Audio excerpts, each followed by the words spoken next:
Welcome back to OVN, guys. We got an early TWAB today, so let's just jump right into it here. This week at Bungie, November 5th, 2020. We've got a little bit of an intro here. There's the Beyond Light trailer. If you haven't seen that, definitely take a look.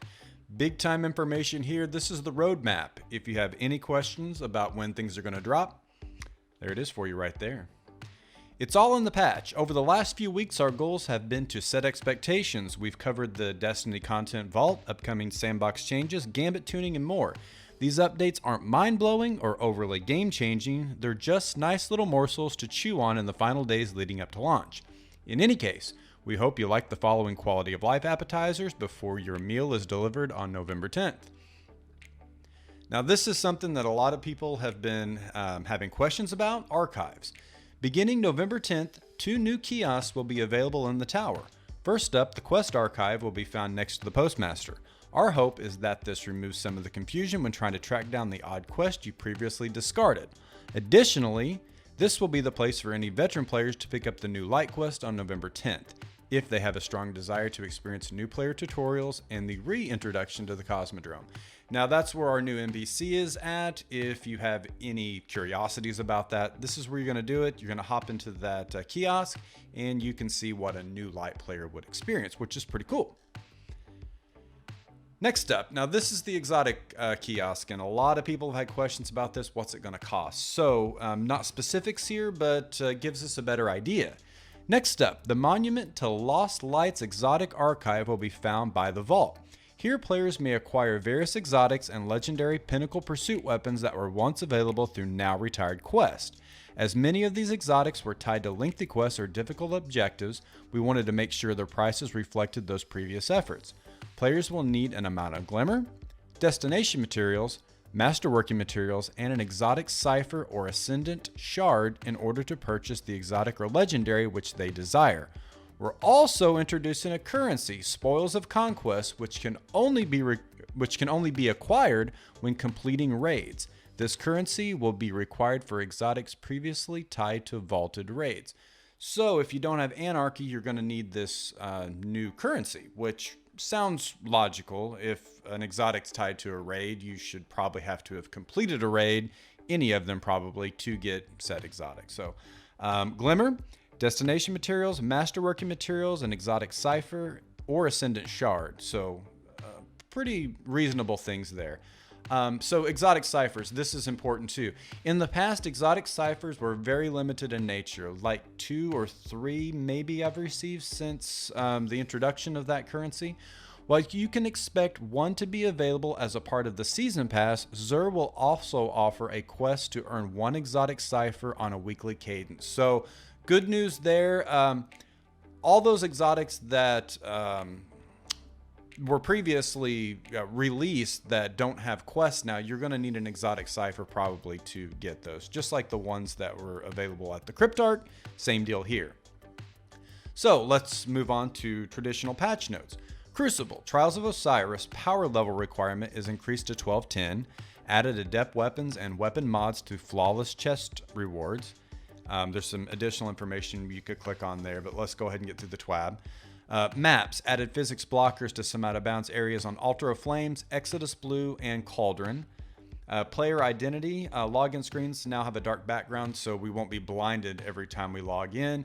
Updated the full menus to have a dark background style. Player waypoints now display season rank, HUD waypoints. Added toggle functionality to the character screen, allowing the player to make a choice between light and dark subclasses.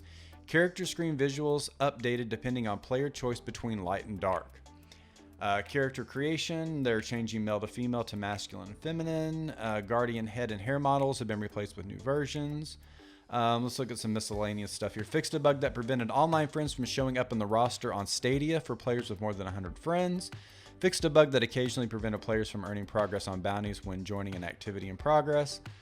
This most notably impacted Iron Banner bounties. A few sandbox changes. Okay, so there's some stuff in here that's interesting. Traveler's Chosen reduced muzzle flash intensity.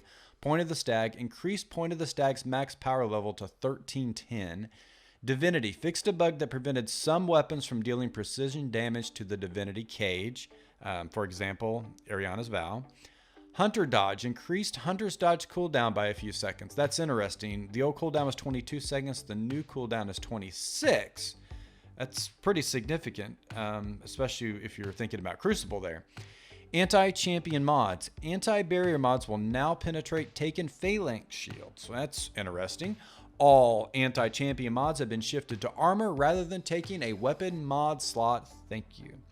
Orbs of light have been changed to orbs of power as they can now be consumed by light and dark subclasses. So interesting stuff there.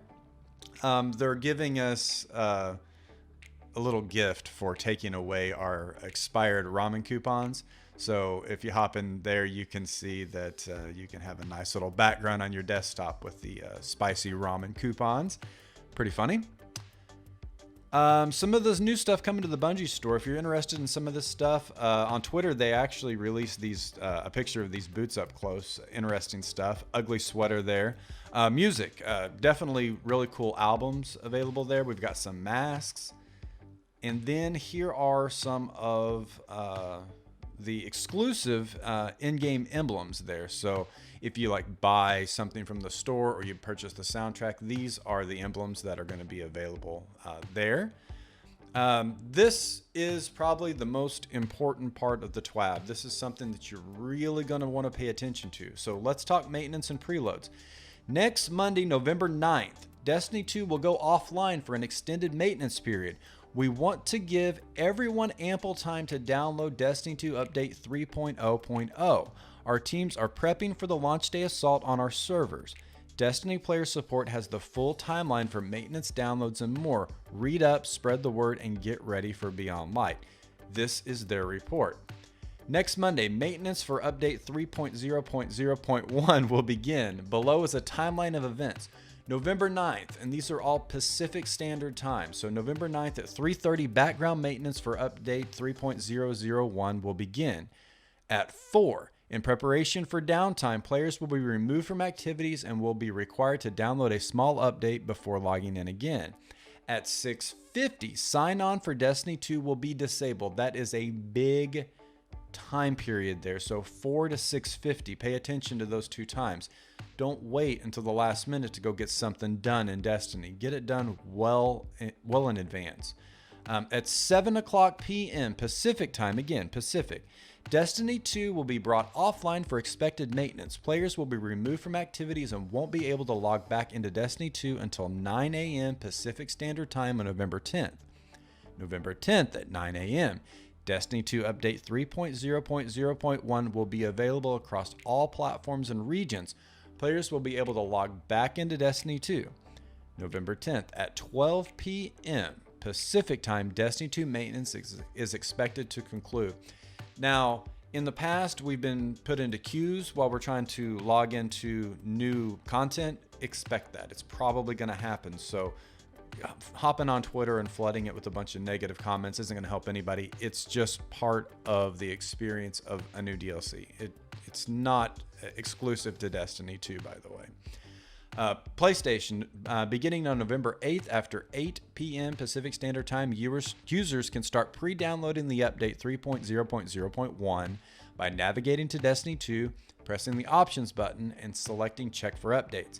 In an effort to decrease server load, some PlayStation Plus users may be able to pre-download update starting on November 7th after 8 p.m. Pacific Time if they have auto update download enabled on their PlayStation 4. For instructions, click there. Bungie recommends that players should not delete their current version of Destiny 2 on PlayStation console to speed up the pre-download process. So what happens, there's packets that have to be unloaded with the PlayStation. That's why it takes longer on PlayStation and not on Xbox or PC. So some people have thought in the past that if they just did a fresh upload that it would go quicker. Bungie says do not do that.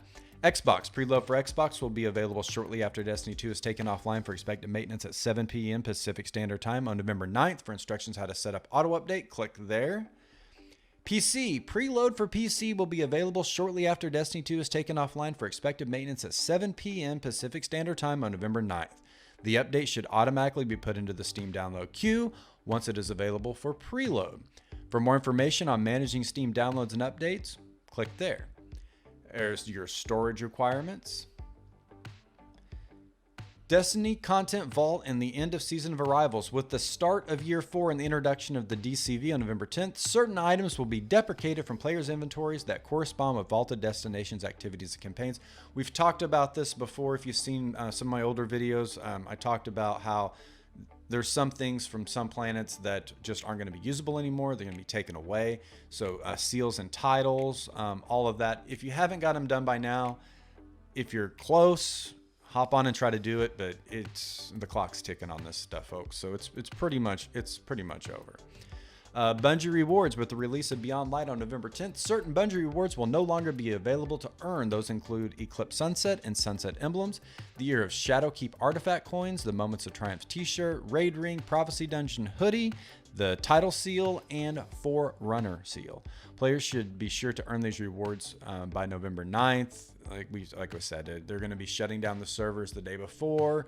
You saw the timeline on that. If you haven't got it done by now, you're cutting it close.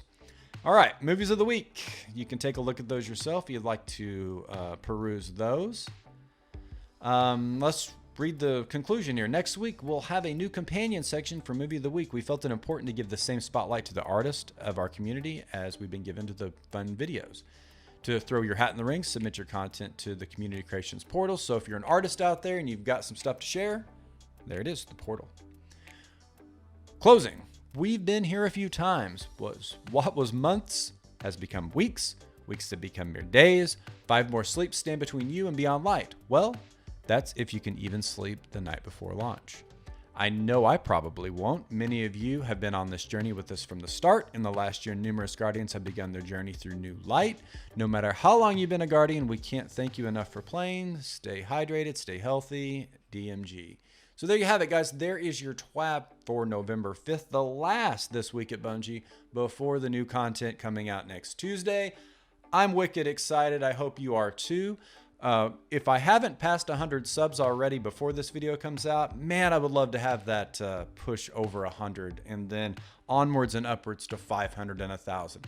If you enjoyed the content, a like and a sub would be very much appreciated. Catch you guys next time. Thanks for watching.